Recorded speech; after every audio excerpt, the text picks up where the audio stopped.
a method called the super blow. You're what? Sorry? The super blow. Guys, this really works. God damn it. All right, okay, here we go. Episode 5 of the BetaBeard podcast. This is still going to be an episode that isn't going to tug on the lightest of heartstrings. This is the continuation of the Unpopular Opinion series. Last episode, we talked a little bit about some of our unpopular opinions in movies. We talked about movies. This week, we'll be talking about video games. And before we start, my classic introductions to the amazing, for some reason we always say it, Daniel D. Rosen. What's your name? Daniel D. Rosen. Dean Daniel Rosen. Dean Daniel Rosen, the man himself. And then, of course, we have Bibo Reyes. My name is George Schulze. And this is going to be the episode where the beta dudes put each other in beta bad moods. So let's get started with it. You like that? All right. So you know what? I want to be the first host, the magical host who actually achieves finishing his episode on time. So that is my goal for today. Well, your fate is kind of in the palm of our hands in this sense. Right? Yeah. But, no. And, you know, I love it. Because, like, you know, when we won... So, Dean, what we're going to be doing... what we're going to be doing this episode is... I kind of want to jump right into it. We're coming off a lot of momentum. We had some pretty hot takes. I had my red light of anger, talking about Black Panther's action. Bibo had his hot takes on the Joker. Dean had his hot takes on Scorsese. Yeah. He had his hot takes on what was your Aquaman. Hot take, Dean? It was Aquaman. It was Aquaman. No, because I remembered so much about the Scorsese conversation. Yeah.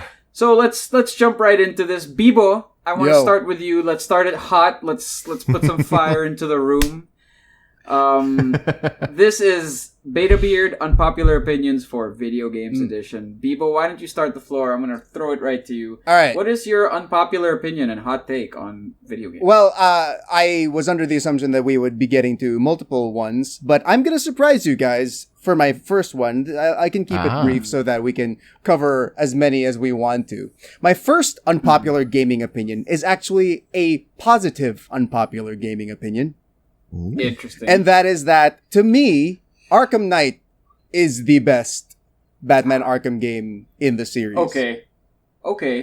And I agree with you. Thank you, Dean. I appreciate that. All I'm getting from George is okay, so I'm anticipating some fireworks right off the bat this week. No. I mean, like... Okay. Let's hear it. Okay. Why? Actually, I might take that back. Hang on. Let me... crap. Over, Dean, you were thinking about City. Hold on. Right? You're thinking about Arkham City. I have the floor. Yeah, go. You have the floor is mine. No, it's just, I will preface this by saying that after, Arkham City is amazing, obviously. And after it blew all our minds, I was like, okay, we were able to explore Gotham kinda. They were smart in that they cordoned off a section of it for you to play around in, right? And that section was Arkham City. And I was like, okay, the only thing that's missing is the freaking Batmobile. Arkham Knight gave me the Batmobile. In my opinion, it was the best character in the whole game. I'm not even much of a racing guy, but I just loved zooming through Gotham in the Batmobile. And I know people hate on the tank battle sections a lot. I never had a problem with it. I don't know why. And I will say I played it from start to finish, in a bubble, in my own little, I don't know what anyone else thinks. I don't know what the reviews said. I don't really follow game reviews anyway. I just play them. I loved it all the way through. No stops whatsoever. I just loved it completely. And it's the reason I mentioned not even really being that much of a racing game guy is I played the Riddler challenges and tried to get good scores and using different kinds of Batmobiles because eventually they brought in the Batmobiles from the movies and stuff, right? And it just blew my mind that they weren't just reskins of the base Batmobile. They were their own different cars. The Tumbler handles well. and the Burton Batmobile was basically a dart, so you could pick the right Batmobile for the right Riddler course. I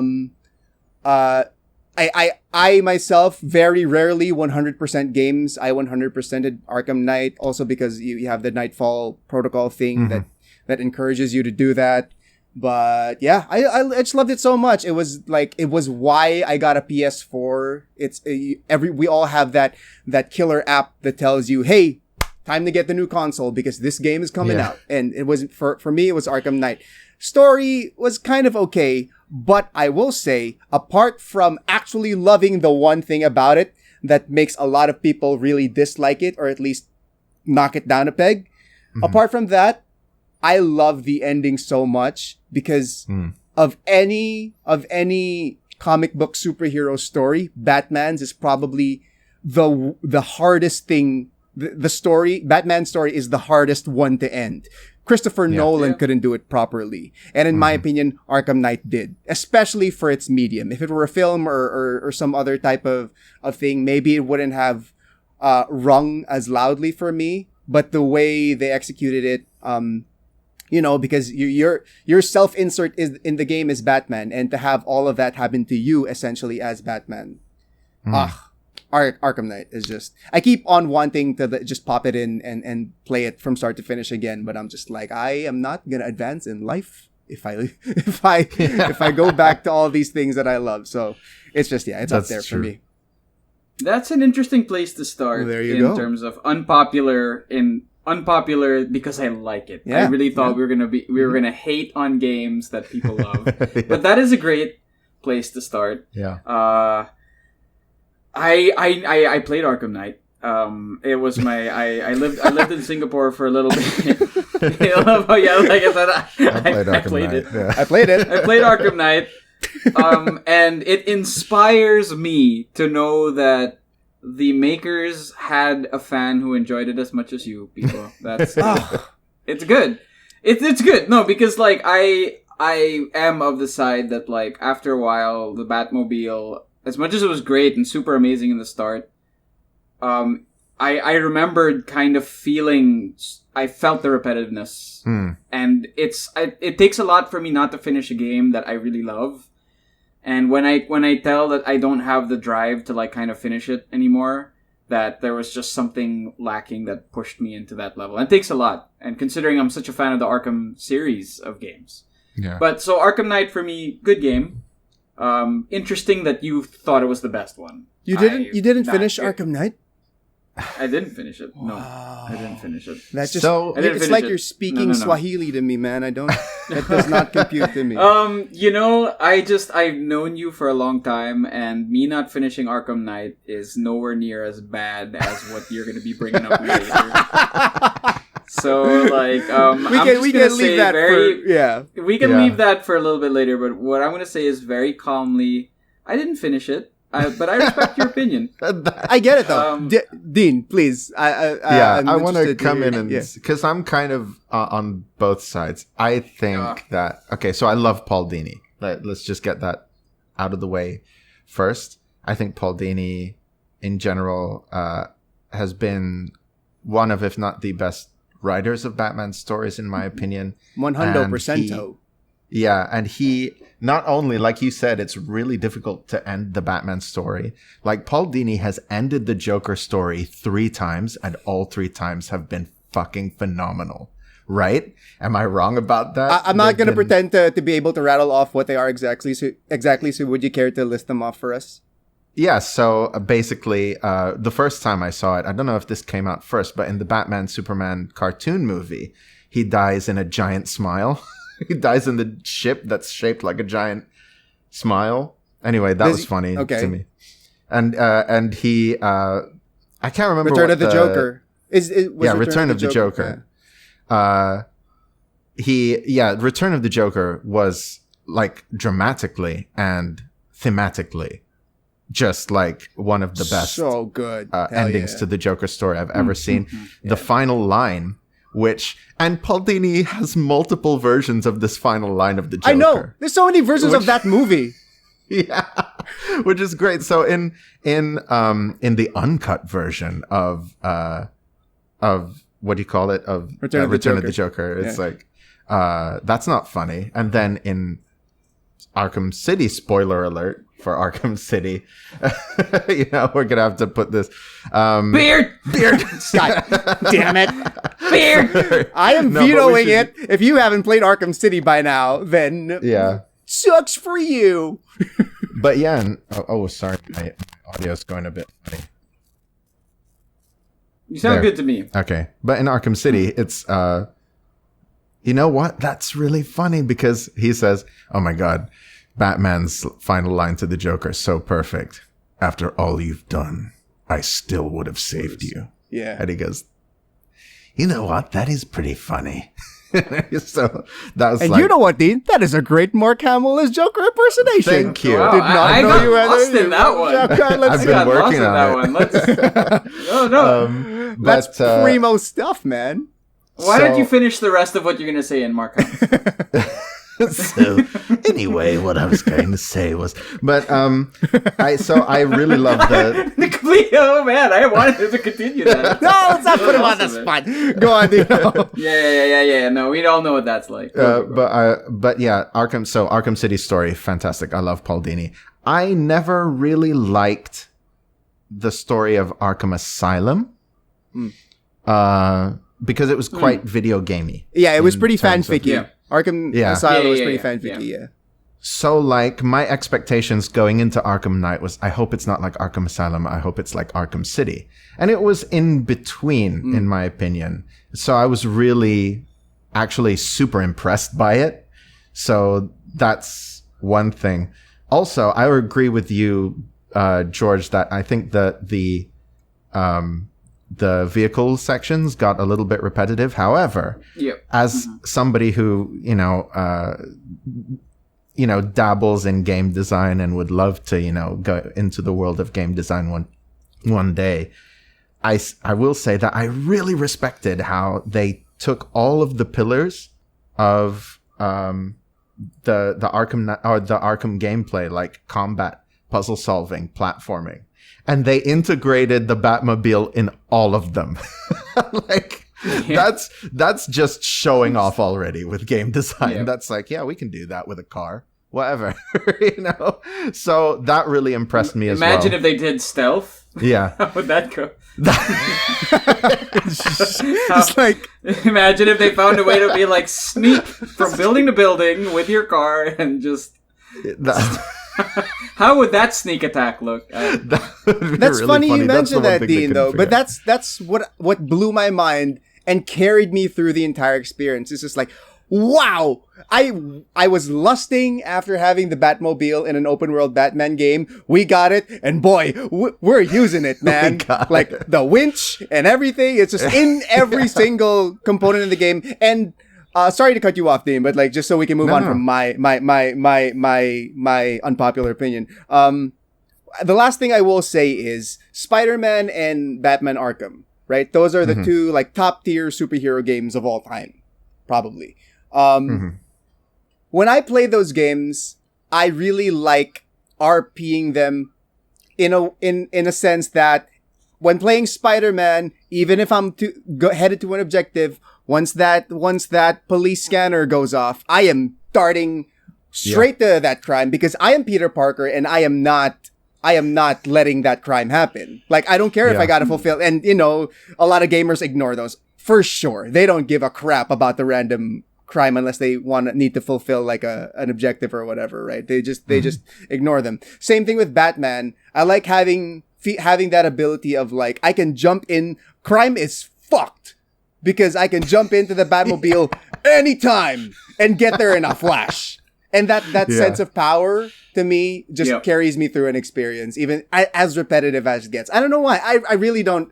It was years after the fact that I realized that people hated the Batmobile. I just thought like, yep, they did it. They finished the Arkham series and they did the best one last. I thought that was the consensus. And then years later, people were like, oh, the fucking Batmobile in Arkham Knight. I was like, oh, really? I didn't know people hated it that much. Oh, well. But yeah, it is my favorite. So that's it for my first unpopular gaming opinion for the episode. Nice. Yeah. I'll at least, and before we move on, just because I didn't get to say, I'll just leave it with this. I absolutely felt what you guys were feeling in the beginning, in the first half of the Batmobile. Even carried into, I mean, I guess, like, you know, I mean, there is a segment where Poison Ivy sort of takes over the city, right? Like, and I thought that was, like, really visually amazing. So, like, I give it those points. To me, it's exactly what Dark Knight Rises is to the Batman trilogy. Like, I can see that. I think that it did its job, but by no means was it, like, great. You know, that's for me. George, we already didn't fight, and then you had to pull a Dark Knight Rises comparison. That's why, because you were like, it ended it was the last one, it was the best, and I was gonna go like Dark Knight Rises, right? Like, it was the last one. Oh, God. The memories. You know what, and I will admit, after Dark Knight Rises, I was deluding myself into believing that it was great. Just because it needed to be great for me. I was like, yeah. And then, and deep inside, I was like, is anyone watching? Should I be happy right now? I don't. But it did its job. And on that note, as this host with a mission, I will move it on to Dean. Dean, do you have any ideas of your first unpopular gaming opinion that you want to throw out there? Okay. Yes, I'm going to start with something that I think you guys probably won't. I think you guys probably won't agree with this, but not in a strong way. But I think a lot of people will disagree with this very strongly. I believe that it would be that there is no reason, absolutely no reason why there has not been a good video game movie up until now, and that it is easy. It is actually easy to make a good video game movie. I say and maintain that. If someone came up to me tomorrow and was like, there are certain games that don't work as movies, I think. But if someone came up to me tomorrow, and like I'm mentioning this because of the recent Resident Evil movie. If someone came up to me tomorrow and was like, adapt Resident Evil 1 or 2 into a movie, they would be fucking like, I'm sort of tooting my own horn, but like, they wouldn't be crap, is what I'm trying to say, like most video game movies up until now have been. Like, there's no reason. Okay, I just want to rant a little bit about the recent Resident Evil movie. I can't even remember what it's called. Welcome to Raccoon City. I'm probably correct. This is the segment we call the Dean Daniel rant. Yeah, it's like somebody at Capcom, okay, believes that you can't make a good Resident Evil movie, and you can't make a good Resident Evil anything unless somebody does a backflip or somebody does somersaults or gymnastics or something like that. I don't understand why. It's like the Resident Evil franchise went from being these cheesy B-movie horror sort of like Resident Evil 1 was a very cheesy, almost like exploitation style horror movie in video game form. And now they want them to be these big budget cars rolling around everywhere, explosions, action movies where people are doing flips and shooting zombies in the head in midair like Deadpool. And there's just no need for it in the games or in the movies at all. I don't know where that comes from. I don't know who at Capcom gets off on that. I don't know why you're doing somersaults in Resident Evil 6. I don't know why Alice is doing backflips in the Resident Evil movies, and it's all about some sort of, you know, sci-fi thing that gives you superpowers for some reason. If you just adapted Resident Evil 1 into a movie, it could be a really excellent horror movie, because what is it at its very core? A group, basically a SWAT team, like their make-believe version of a SWAT team, which is the STARS unit, is called up because they sent a group to investigate a mansion where weird things have been happening. People have been disappearing. There have been weird smells coming from, and people are complaining about, the surrounding area. They sent a normal team of policemen in, and they disappeared. So now they're sending in a SWAT team, and you play as the SWAT team. Mm-hmm. And basically what happens in the story is that you find out that, I mean, this is such a, and first of all, spoiler alert, but this is such a trite story by now because it's been copied by so many games and even so many movies. Right. We basically find out that this mansion is the is a secret laboratory for biological weapons, right? And what happened is that somebody in the company that was using this mansion as a secret laboratory went rogue, Albert Wesker, and decided to do experiments on human beings, right? That's the story. Now, it's very trite, but it's also very simple. So all you really need is, all you really need is good, dramatic tension, and it wouldn't be up there with like Resident Evil, like you said, Apocalypse or whatever the most recent Mila Jovovich, whatever the hell it's called one. It wouldn't be like Resident Evil 2, I would argue, is a good story, like from the top. It's like you get rid of that trite setup because, So like is that your unpopular opinion that Resident Evil 2 is a good story, or? No, I think that the unpopular opinion. Yeah, go, Dean. Yeah, is that everybody says you can't make a good video game movie. I'm saying it's easy. I'm saying it's the only reason it hasn't been done before, and this gets me, like, for example, the Ratchet and Clank movie. Like, the director of that movie had hardly done anything before that. And I know that directors in Hollywood are expensive. But there are directors all around the world that are very good. You don't need to pay like Steven. You don't need Steven Spielberg's fee to get something better than the Ratchet and Clank movie. Try getting someone that didn't only do something with talking animals. Like, it's just that. Anyway, that's my hot take. You know what, Dean? I am so happy you brought that up because I actually have a nice little nugget to share about this. First of all, I agree. There's no justifiable reason that we haven't or can't get a good video game movie. And I will placate you guys by speaking my literal dream into existence. Like, if everything came up Bibo for the next year or so, this wouldn't happen, and I would be just absolutely like happy out of my freaking brain. We are gonna get a good video game movie. It's gonna be the best video game movie, and I'm gonna be in it as Otacon. Because Jordan Vogt Roberts is a huge Metal Gear Solid like mega fan, and he's buddies with Kojima. He's in Death Stranding, and this guy directed a movie called Kings of Summer, which was well received, and he directed Kong Skull Island, which I really really enjoyed, just as a popcorn action movie. But yeah, he's so super into Metal Gear Solid, and he's a great young director. And what he would say to you, Dean, because he said this to people, there have been good video game movies. They're just not based on video games. He brought up Snowpiercer as a video game structured movie because it's like a side scroller, and like they have levels and they have sections, and it's basically a movie video game. Let's put it that way. It's a movie video game, right?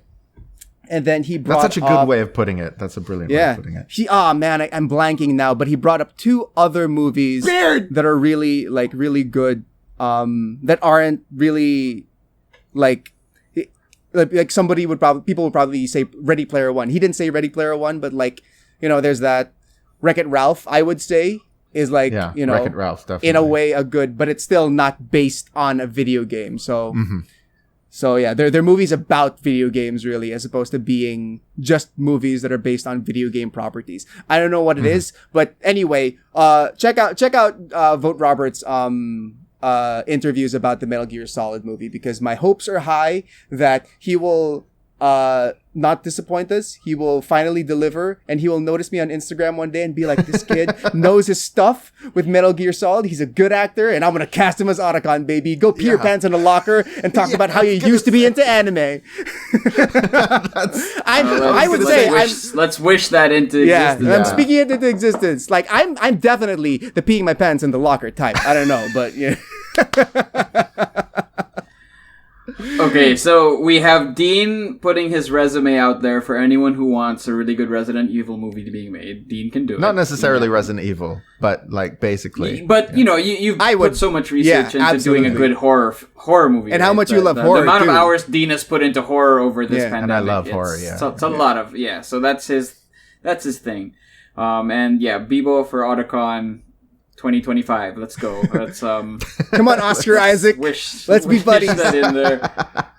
Yeah, that's. Oh man, that would be awesome. These are the goals. That would be so cool. You know, I'm gonna ask my thoughts on this because I actually don't know how it's reviewed. I can only imagine it's reviewed poorly because I really didn't love it. But what did you guys think of Free Guy? If that's the case, like, I haven't seen it. I haven't seen it. Free Sorry, Guy, but go on. Tell us about it. Nothing. It's just I think people enjoy it a lot, and people just love Ryan Reynolds and love everything Ryan Reynolds right now.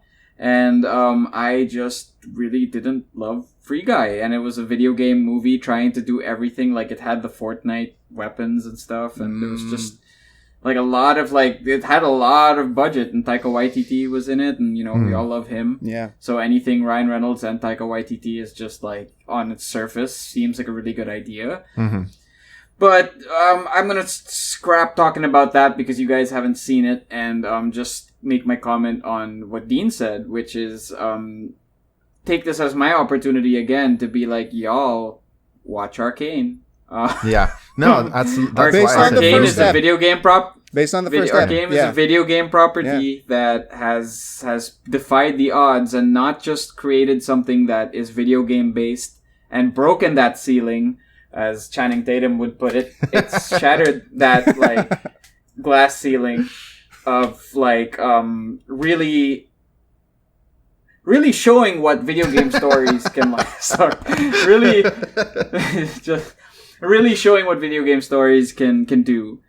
Because they have video games have amazing stories that are just waiting to be told. It just, like Dean said, it has to be told in the right light. And Arcane is that first effort, not just into that space, but on the world-class masterpiece space. And when you look at that, we're not even into the main video games, and we're already 30 minutes in, which I love. 30 minutes goes by fast on this podcast. Yeah. So, you know, I'm going to go take that note and go into my topic. Yeah, you know what? I wanted to just sprinkle in my light starters, my appetizers of my unpopular opinions. But, you know, we have so much to say. I'm just going to go straight into my main opinion. Before I do that, I will... You know what? I'll sprinkle it in there. Yeah. I love the Legend of Zelda franchise so much. Mm-hmm. One of my favorite games just happens to be one of the ones that not a lot of people love, which is Legend of Zelda: The Wind Waker. A lot of people don't love the art style, and Bibo just flashed that The Wind Waker on there, and then I loved it so much. It's it is. It's a great game. I'm not saying it's not a great game, but people don't consider it their top tier because they really, at that time, were waiting for the next hyper 3D Zelda. What I remember is like people hated the art style to start, and then they played it, and then they just fell in love with it. I didn't know that there were still people who were like, "Oh, it's still so ugly, though." Yeah, me too. That's why I was surprised. There are definitely people who still look at Wind Waker and go like, "Oh man, like." I mean, Twilight Princess technically I love all the Zelda games. There was Twilight Princess, Skyward Sword, and Skyward Sword was kind of like the cross between the two. People definitely have the worst memories of Skyward Sword. Yeah, I was gonna say. But not a lot of people have Wind Waker as their top Zelda, but for me it's up there, which technically it's a slightly unpopular opinion, but my unpopular opinion for video games, and this is gonna sound so spiteful, but it's not. Not meant to be spiteful, and if you fall into this category, my bad. Like, you know, I think this just take my childhood into account. I guess I was talking to Dean, and he actually made a really great explanation for this, like, kind of recently. But when I talk to you and I ask, "Hey, dude, what's up? Nice to meet you," and you're like, "Yeah, bro, I'm a gamer, bro," and you're a gamer, and I ask you, "What games do you play?" and your answers are Call of Duty and FIFA. To me, you're not a gamer. Like, if your answers are, "Oh, I play COD," or "I play FIFA," Like, I get what I you don't mean, think, I don't think you're a gamer. Like, You're just like, a person. If you have this, yeah, like, I don't think you fit into that category. I know technically, yes, you play these games, but if you're if I ask you, oh, have you like played any Nintendo games, and your response to Nintendo is Nintendo, that's so gay. Like, if you think like Nintendo is like lame because it's not PlayStation, which is basically my whole childhood growing up here in the Philippines, just really everybody saying anything that wasn't PlayStation was lame. Yeah, that's so weird.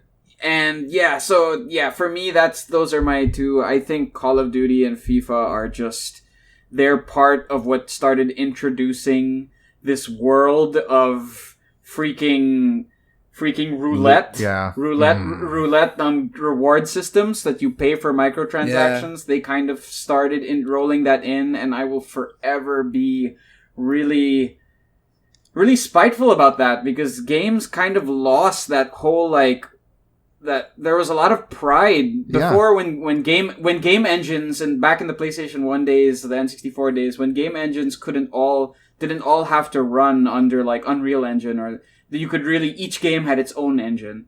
Games were so unique, and they prided themselves on being this unique experience. And then it's games like FIFA that repackage themselves as kind of the same thing, or Call of Duty repackaged as the same thing with microtransactions added on top. Different skins maybe, and then the new rosters. Yeah, it's funny you bring that up, George, because like I finally got to play 2K with some friends over the weekend. I literally hadn't. 2K. I really NBA 2K. Sorry, Dean. Yeah. And It's okay. and Sorry. I have Sports. People, I'm sorry. people are gonna understand like eventually why we keep apologizing to Dean about talking about sports. But I literally hadn't played 2K at all for like over a year and a half, and I creamed them. So that tells you that it's literally the same game over and over again every year. But that doesn't mean I don't love it. But it's like, no, it's literally the same thing every time. And 2K is in a special spot there, in an egregiously special spot, because it used to be the game that beat and completely exposed EA, because EA had their NBA franchise. Mm-hmm. I think it was just NBA Live at the time, which reigned supreme. And 2K came in as the new kid on the block, really focusing on movement and ability to score and the fluidity of how the game played. And it's the first thing that really made you feel like, wow, I'm really rewarded for making great decisions. Where FIFA was very NBA Live was very arcade. So 2K was that new kid on the block that completely just put NBA Live out of the equation. Yep. But it was so uncontested for so long that it became NBA Live. Super. It got so arrogant, and the way it just, the way it just started charging you for like skill points, and it's like, oh yeah, if you spend like $20, you can have a pretty high level character. And, you know, people are like, yeah, I'll buy $20. That's like an expensive dinner for me. I'll do that. But I blame games like COD and FIFA and EA in general. I think EA is a cancer that, like, anything it puts its hands on, it just corrupts. So, and it just, Yeah, so your unpopular opinion isn't via EA, because everyone hates them by now. It's that it's that people who claim I know how they're many gamers. people love FIFA and COD. Yeah. It's definitely FIFA and COD. I'm using it as a tangent to talk about EA. Yeah. And games like FIFA and COD sort of represent that business model that EA stands for. Yeah. Yeah. You know, and that's why I have this like very, very. I have a lot of experience growing up, like really, really respecting games like the Super Mario games, and then all the guys who are like only played sports games, and like, you're so lame, you only played Mario's for kids, and it's like, dude, if you really like understand, you couldn't beat it. Yeah. If you're really what Nintendo did, and that's I think it's kind of a cop out answer, because I know a lot of people feel similarly, but you can't argue also how popular COD is, especially in America. Absolutely. And games like FIFA are. People still eat them up till today. Yeah. So technically, it's an unpopular. If I could just come to COD's defense, though, because I do play COD, now I do, because I 100% agree with what you said. It's just the same thing being repackaged, but with worse and worse, economics, so that it encourages people more and more to pay extra. I absolutely agree with you up until the new Modern Warfare. I wouldn't know because I haven't played one. So if it's changed for the better, perfectly. Unfortunately. So here's the story, and I'll just go through this quickly so that we could get to just to because we haven't really. I've already failed. Counterpoints. But just to add counterpoint, because we haven't really done much counterpoint because we're also beta, but like just I think also because we're genuinely agreeing and accepting everyone's like unconventional answers to start this episode off. It's like, ooh, look at me being cheeky with my different take on actors. We all agree. I'm just saving the finale for Bibo's. Honestly, I know what Bibo's is going to be, and I have words. So I also have a very anyway. I'll get into that later. But we'll get into it. To come to COD's defense, here's my thing with the journey of COD. I absolutely agree that that's how it happened up until Modern Warfare. Unfortunately, they're falling back into that. So after Modern Warfare, Black Ops Cold War went back because they didn't really... they were developing it at the same time as Modern Warfare 2018. So it kind of stank of the original Call of Duty, which by the way, it's just... So I'm sorry for all of those people who love old school Call of Duty, old school Modern Warfare, and that stuff like that. Hot take. It's just badly designed because the waves go, huh? Sorry. No, the waves of enemies and never mind. That too, but like in the co-op mode, you mean, and in the campaign mode, but in multiplayer, which is what most people play COD for, in the old days, it used to be just basically like it's reaction time the game. Obviously you have to learn the maps, and there were professional Call of Duty players, so there is a great deal of skill that you could develop. But it's one of those games where it doesn't translate at all into the kind of like, and I'm not like a milsim fan or any like that, but it doesn't transfer it all into like basic shooting skills, because it's like they designed a game that was boring, and then they were like, oh, it's boring. Let's just make everybody run at the speed of light. That was basically old Call of Duty. Now with Modern Warfare 2018, they turned movement speed down and redesigned the game from that. So everything looks a lot more realistic, like the way that characters move is more realistic. And just from the ground up, that foundation made all the design decisions work that Call of Duty has been trying to hammer into the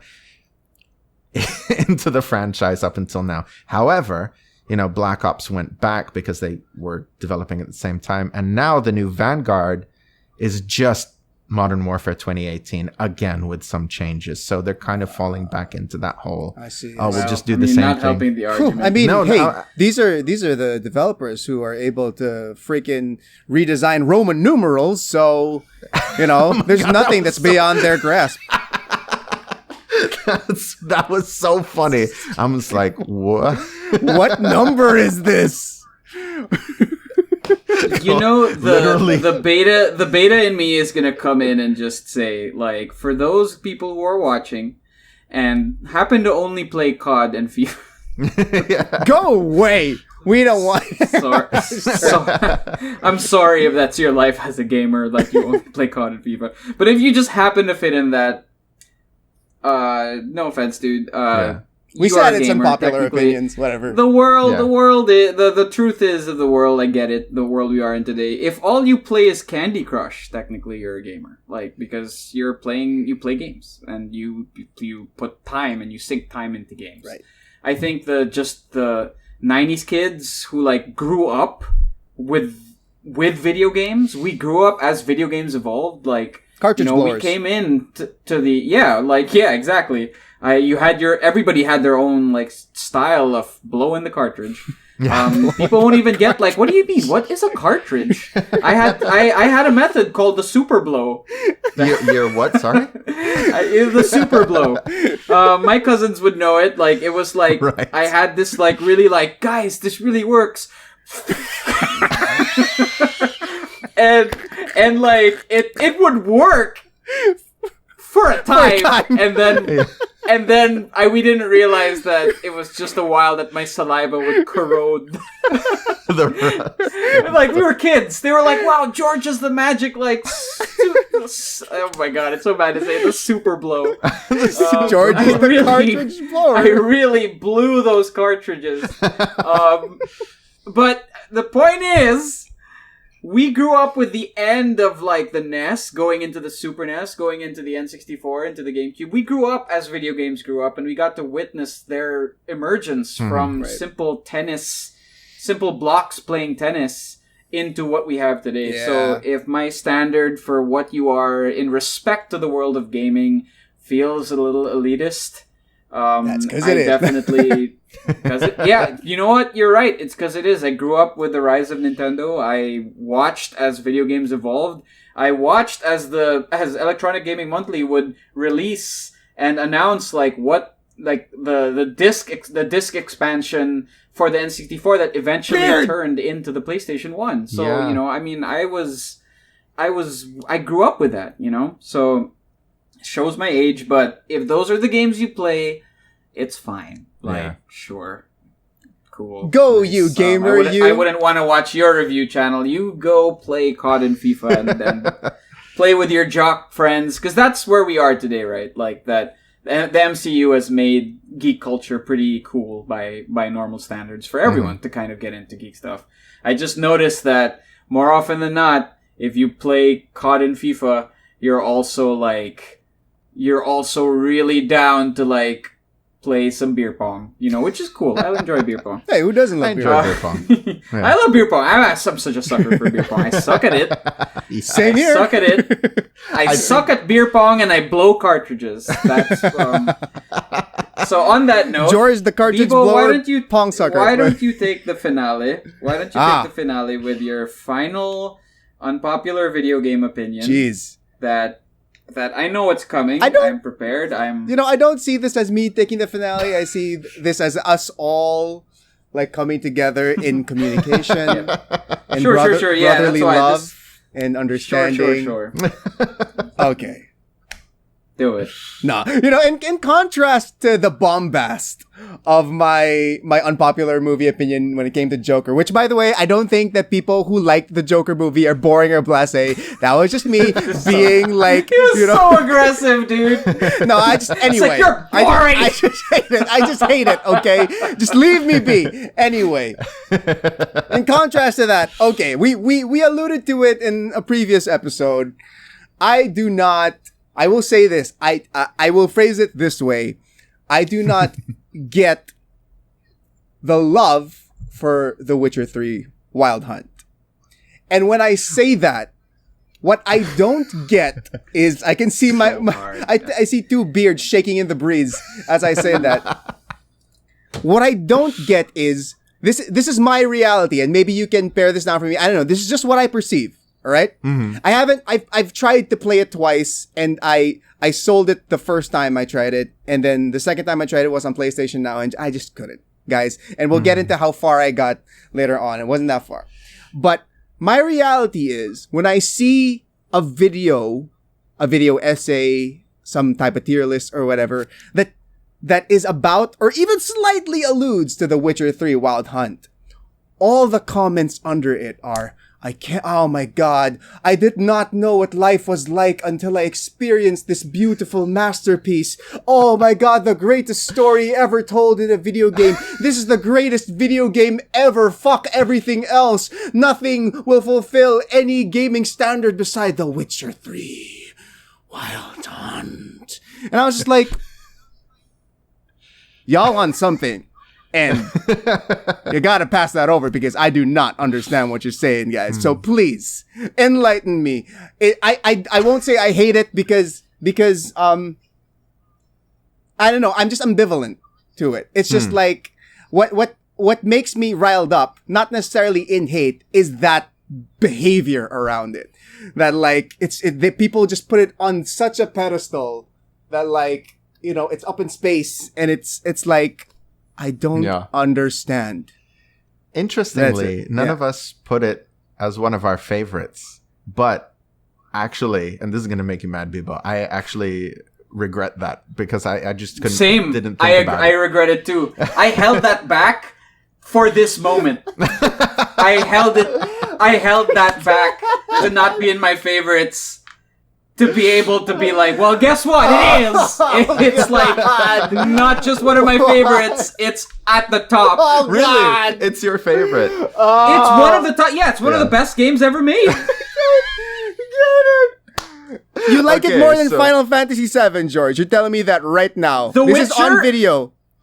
I'm not saying. No, you qualified it. You said Okay. favorite. All right. This is what I'll give you. What's a better game, a better made game with better storytelling, and like is a better game by its merit, just as you play it? The Witcher is 100%. But that's also because I know how flawed FF7 is, and my love for it comes from nostalgia. But like, if I just put them across each other and been like, what game is better, or what would you want to play? What would you want to have consistent expansions for? I would say The Witcher. Interesting. I would say The Witcher. This is gonna make you mad, Bibo. I actually Yeah, agree go with ahead. Go ahead. that. I actually agree with that also. Here's my thing though, Bibo, because I kind of get where you're coming from. In that, I actually don't like the basic feeling the feeling of The Witcher connected to the player, if that makes any sense. That is the controls and how the world responds to player inputs. However, I think that everything else is spectacular. But let's concentrate on that first. So just like controls, first of all, not the most responsive game in the world, definitely. That's putting it mildly. Sorry. No, but it's true. I mean, just to play devil's advocate again, I have to say, Witcher 3 is one of my favorite games of all time. But just to play devil's advocate, It hurts me when you definitely. guys say those words. It really does. I'm just being honest. This isn't even But me you're not playing it up. crazy. But go. But you're not crazy, because I sort of get why it could have a really bad impression on certain players, especially if they value the way that games interface with, like, for Dean. example, yeah. Dean, what have I told you? What have I told you at this moment that Yeah. like one of my first conversations would be about the Whisker. the whiskers about The Witcher wasn't that the combat was weighty, but that he did an investigative sequence where he was investigating like a monster crime scene, and he was like, and dude, I was just like, okay, what kind of storytelling is this? So this devil's advocate point you're making doesn't even apply to my words that are Wait, going to start. you know, the story, For- sorry, D, we'll get back to you. That mission that George is talking about is the pots and pans one. And I was just like, I am done with games making me do things that don't make sense in the context of who my character is supposed to be. Yes, I understand that little mission like expands into a little, thread in the overall narrative, which, okay, fine. But like in the moment-to-moment gameplay, I'm like, I don't care about your problem, stranger. I've played too many games where I've helped the strangers who I shouldn't have, and I don't want But it. it makes sense in the world of what a Witcher but does the and how he animations are so conducts his shit. business. The rigging is so bad. The animations are garbage. George, the animations are garbage. The voice acting? The voice acting is fine, but the animations are just trash. I heard. Because I don't appreciate games, and Mass Effect is this, and I love Mass Effect, but I'll say the animations in Mass Effect are absolute dog shit. Same with The Witcher. It's those automated, like, mouth syncing to the audio, and there's robotic movements and stuff, and I'm like, it takes me out of it so much. Anyway, I get where you're coming from, but I mean, as of course everybody defends, but the thing about that is that you're right. You're absolutely right.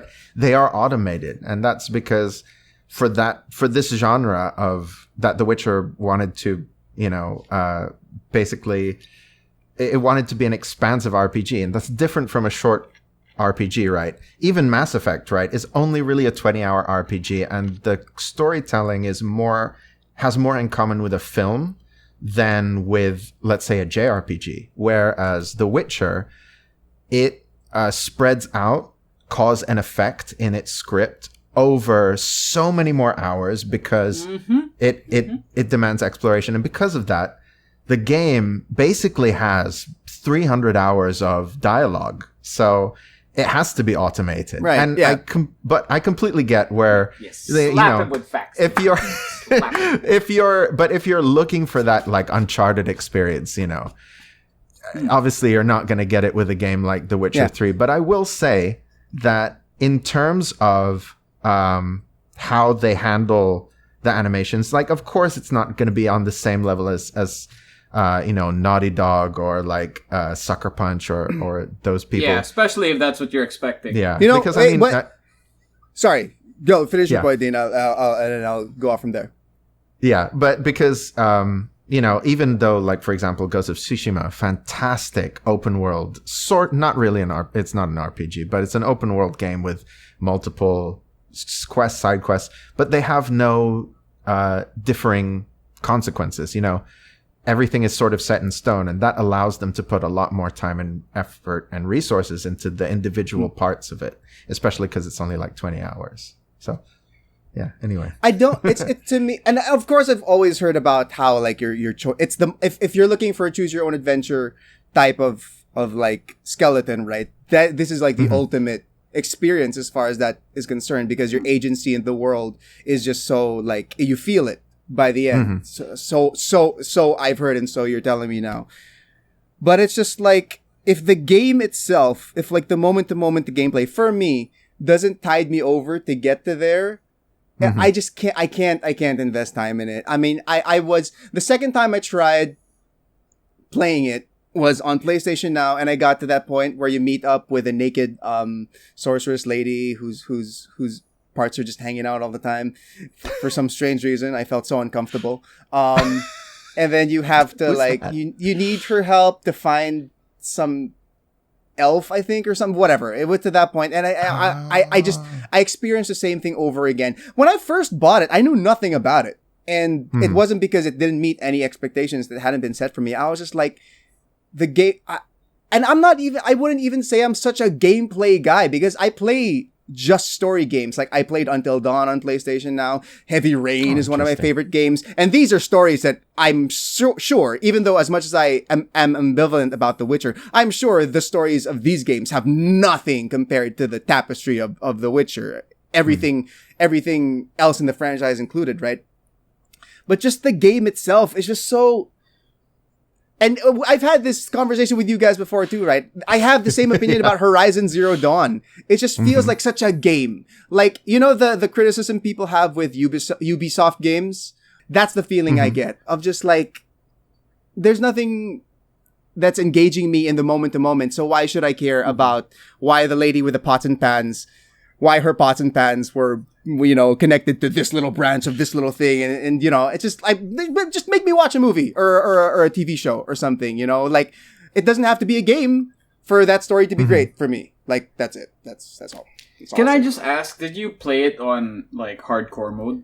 I think the second time I tried, and it's not even that like a game needs to be difficult for me to care or be invested. It just felt so clunky. No, I only ask that.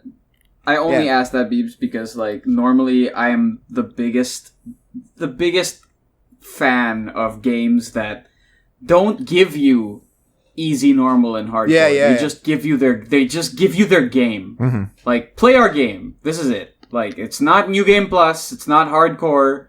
It is just our game. We designed it to be this difficulty, because normally when a game starts going up in the difficulty area, what they do is they just give the enemy more health, and they make it do more damage to you. It's really cheap. It's not like, here, let's give you a mode that rewards you more for thinking outside of the box. But The Witcher is one of those games that the hardcore mode challenges you to act like a Witcher. It challenges you to study what you're hunting. It challenges you to decide what oils you're going to use on your weapon. It challenges you to equip yourself with what a Witcher would to give you the biggest advantage in combat, which is how they go about in their lore their story. I will say that I think yep. that what both of you are actually sort of coming together to, because this is sort of blowing my mind as someone who dabbles in game design, because what I remember about the challenging part of The Witcher's gameplay and what George is describing right now, actually it all happens in the menus, which is very, very RPG. Very, very JRPG, actually. So I can understand where Bibo's coming from. Obviously, I don't agree, but like I can understand where Bibo's coming from in terms of like, look, I'm not a gamey game guy. I like story games, but Bibo's a Souls player. He loves Dark Souls. He's an amazing like gamey game guy. No, absolutely. He's a beast. I actually suck at the Souls games. I just endure until I finish them. That's how I play Souls. Still, if you weren't a specific level of gamer, wouldn't be able to get past the Souls game. And that level is determined. That's the level. It's Bibo. I've already failed. What are we at? Oh my goodness, 50 minutes has arrived.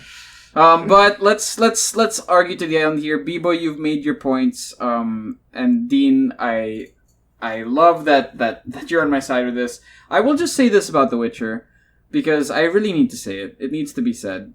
What it has accomplished in terms of giving you, like Dean said, a story that evolves and shows you the progression of your choice. It allows you to explore the confines of its world. It gives you a dynamic story that when you choose to follow it, it's absolutely amazing. The characters are all incredible. They're all lovable. And then, Bibo, which you haven't gotten into yet, it opens you into the world of one of the best gaming mini-games of all time. Yes. Like the card game inside the game. I do like a good. I did enjoy Gwent in the bits that I played it, and I will enjoy any card game in a video game. So Gwent is one of those that it takes that to a whole new level, because getting good at Gwent and picking different strategies and I mean, I know they're NPCs, but the game actually, as it progresses and gives you different expansion, gives you pretty challenging players that will give you new cards. So you have Gwent, you have character development, you have like an amazing story that is one of the greatest father-daughter stories ever told for me. You have all of these side missions that to you, Beebs, I super understand in the context of you pick up a game and what you're expecting is Naughty Dog style animation. I picked up a movie, I was expecting weighted fighting, I got animated elephants, and I didn't necessarily like love it that much. So I understand where you're coming from on that end.